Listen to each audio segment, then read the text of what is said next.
काय सांगाल जळगावमध्ये एक अपघात झाल्याचं कळतं आहे, हिट अँड रनचा प्रकार असल्याचं सांगितलं, नक्की काय?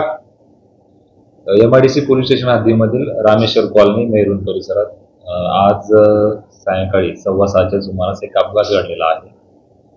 त्यातील जो वाहन वापरलेलं होतं, वाहन होतं होंडा सिटी कार. तिचा नंबर होता MH05 AS 0574. त्यावरील चालक पवन कैलास पाटील, वय 25 वर्ष. हा त्या कॉलनीतून जात असताना त्याचा गाडीवरील कंट्रोल सुटला आणि ब्रेक दाबण्याच्या ऐवजी त्याच्याकडून एक्सिलेटर दाबल्यावर गेल्यामुळे हा अपघात घडलेला आहे. सदर अपघातामध्ये सुरुवातीला 3 महिला जखमी झाल्या. त्यानंतर गाडीवरील कंट्रोल सुटल्यामुळे एक शोभाबाई रमेश पाटील, वय 65 वर्ष, या महिलेला देखील त्या अपघातात मार लागला आणि ती महिला या अपघातात मयत झालेली आहे. सदर आरोपी हा जो चालक आहे पवन कैलास पाटील, याला पोलिसांनी ताब्यामध्ये घेतलेला आहे. त्याचं मेडिकल करून पुढील गुन्हा दाखल करण्याची कायदेशीर प्रक्रिया सुरू आहे.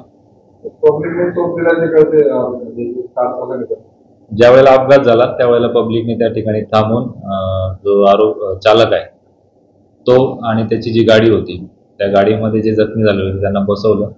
त्यांना ज्या चालकाला पोलिसांच्या ताब्यात दिलेला आहे आणि ज्या जखमी झालेले होते त्यांना देखील त्याच गाडीमध्ये बसून हॉस्पिटलमध्ये हॉस्पिटलाइज केलेलं होतं. मुलाचं बॅकग्राऊंड काही सर?